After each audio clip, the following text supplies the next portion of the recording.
नमस्कार। हिंदी साहित्य जगत में मैं स्वाति कुमारी आप सभी का स्वागत करती हूँ।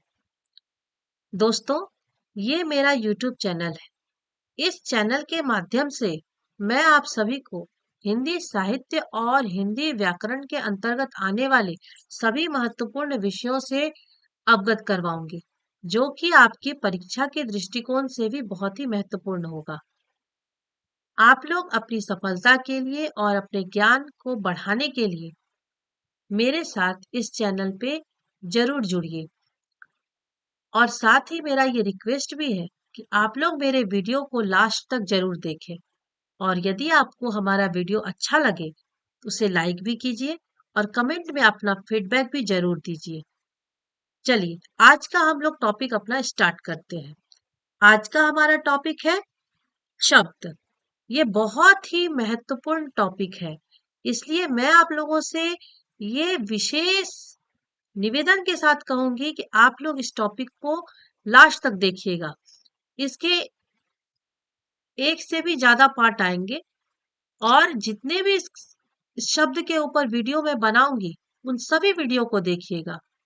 आप लोग शब्द से संबंधित किसी भी प्रकार का कंफ्यूजन आप लोगों के अंदर फिर रहेगा ही नहीं। चलिए, हम लोग शब्द को समझते हैं। शब्द शब्द होता क्या है?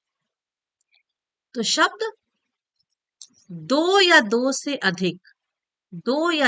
अधिक वर्णों के सार्थक मेल को शब्द कहते हैं। यहाँ पर एक बात हुई कि वर्णों का मेल होना चाहिए। कितना? दो या दो से अधिक। और किस तरह का मेल होना चाहिए? तो सार्थक मेल होना चाहिए। मतलब उसे इस तरीके से मिलाया जाए कि उसका कोई अर्थ निकले। अगर वर्णों का मेल हुआ और उसका अर्थ ही नहीं निकला तो वैसे मेल को हम शब्द नहीं कहेंगे। जैसे यहाँ पर है नी पा, शब्द बना नीपा। शब्द तो है नीपा, लेकिन नीपा का क्या कोई अर्थ है? नहीं, नीपा का कोई अर्थ नहीं है। तो ये क्या हुआ? शब्द नहीं है।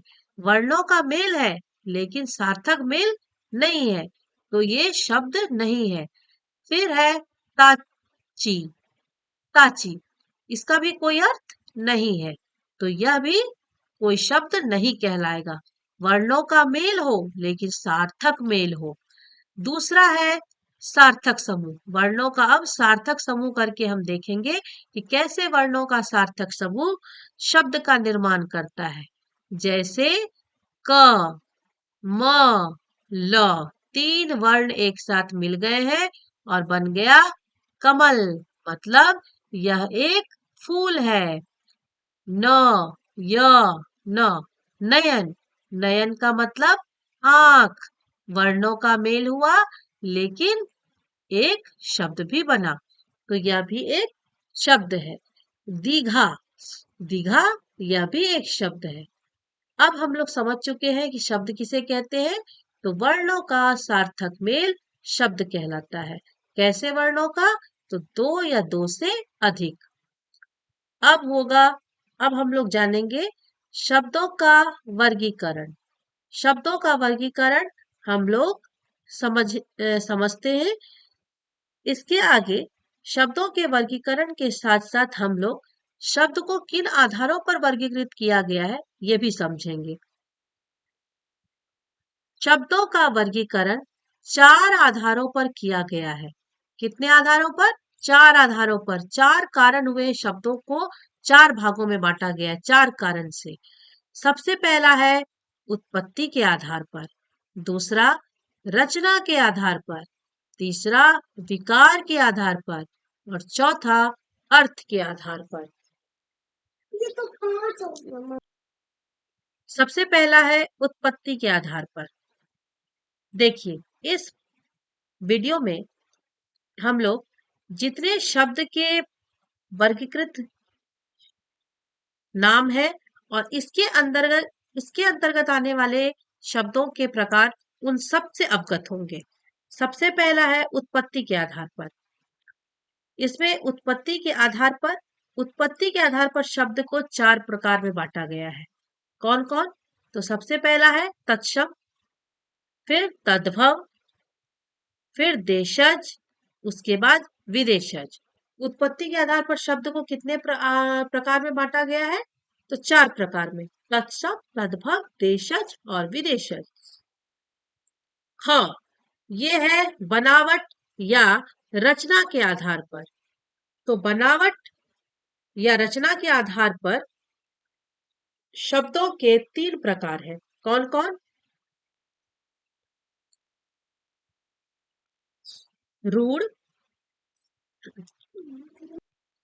पहला है रूढ़, यौगिक और योग रूढ़। रचना और बनावट के आधार पर शब्द के कितने प्रकार हैं? तो 3 प्रकार। कौन कौन?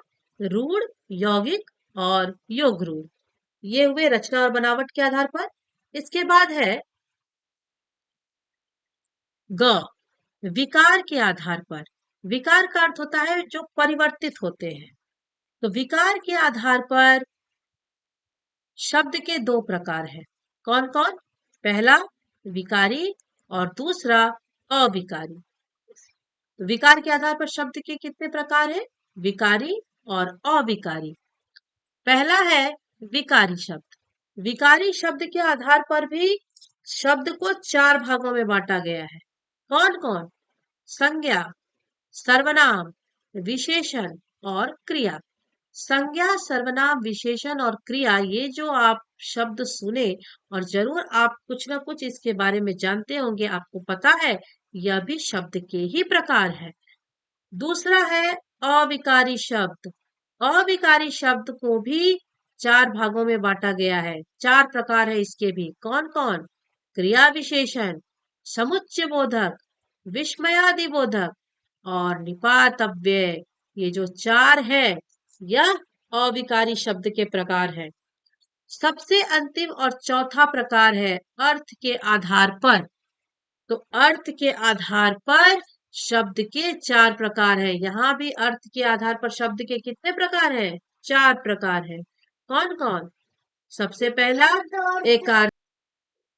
एकार्थी, अनेकार्थी, पर्यायवाची, विलोम शब्द। इसी विलोम शब्द का दूसरा नाम है विपरीतार्थक शब्द।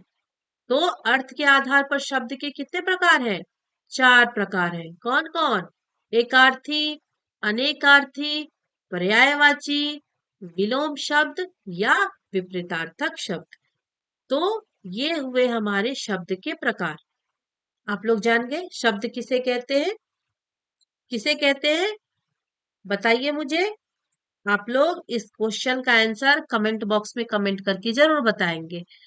साथ ही अपनी ओर से 2 सार्थक शब्द और 2 निरर्थक शब्द, अर्थात वर्णों का मेल करके सार्थक शब्द भी बनाइएगा और वर्णों का मेल करके निरर्थक शब्द जिसका कोई अर्थ ना हो यह भी बनाकर आप लोग कमेंट बॉक्स में लिखकर मुझे दिखाइएगा, ताकि मैं समझ पाऊं कि आप लोग ये समझ पाए हैं कि नहीं।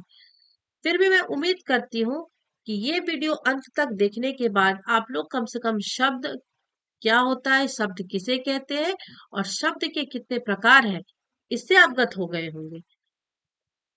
मेरी वीडियो लास्ट तक देखने के लिए बहुत बहुत धन्यवाद।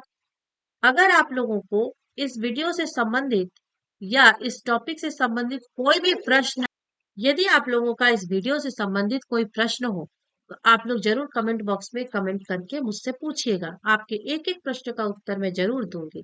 साथ ही आप लोग मुझे कमेंट करके ये जरूर बताइएगा कि आप लोग मुझसे और किन किन टॉपिक पर वीडियो देखना चाहती हैं। एक रिक्वेस्ट भी है, यदि आप लोगों को मेरा बनाया हुआ वीडियो पसंद आ रहा है और ये आप लोगों के पढ़ाई में सहयोग कर रहा है, आप लोग मेरे चैनल को सब्सक्राइब करें, मेरे वीडियो को लाइक करें और मेरे वीडियो पर जैसा भी हो आपका फीडबैक वो कमेंट के माध्यम से जरूर दें। इसके साथ ही मैं अपना वीडियो समाप्त करती हूँ। धन्यवाद।